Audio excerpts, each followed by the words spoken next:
So, we have structured outlines, use straightforward language and concise bullet points to improve understanding and retention of the information among diverse audience members, um, clarity through simplicity, and personalization for connection. So that's one of the things that large language models can assist us with. We can, again, when we prompt it for an output, then we can be very specific. And when we get into prompt generation, then we're going to see how important it is to make sure that we give the machine the proper instructions to give us the desired result. Okay. Again, we talked about real-time language translation and adaptation.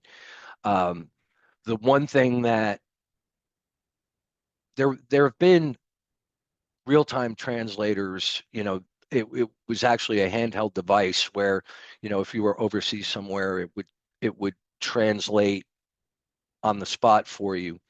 But in this case, we have seamless multilingual communication, right? So this real-time translation can really help when we're talking to diverse audiences.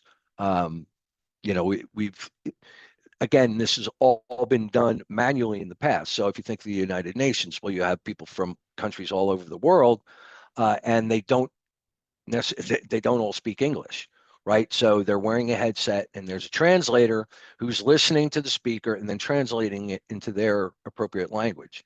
We don't need that anymore. AI is going to do that. Okay. But the biggest thing,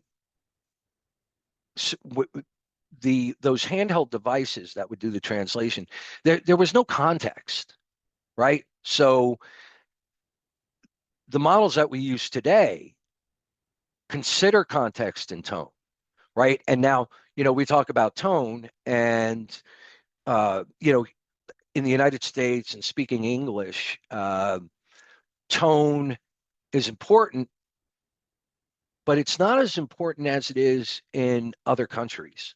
So, for instance, I when I was in the Air Force, I was stationed in Japan for a couple of years, and the Japanese built the tone into their language.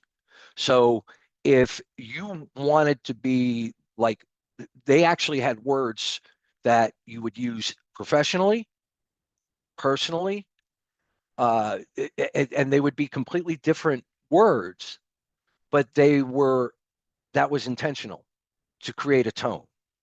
So again, the contextual accuracy in this in translation available through AI is much superior to what we've had up to this point. So future trends, it's very difficult to predict where this is going to go because we don't know what governments are going to do as far as regulating what AI can do. But marketing automation and personalization working together, that's really kind of been around.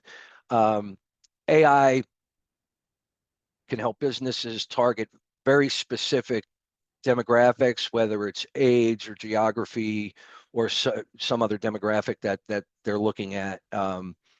Again, AI can produce content that is targeted to a very, very laser targeted to a specific demographic. And it also resolves marketing personalization at scale.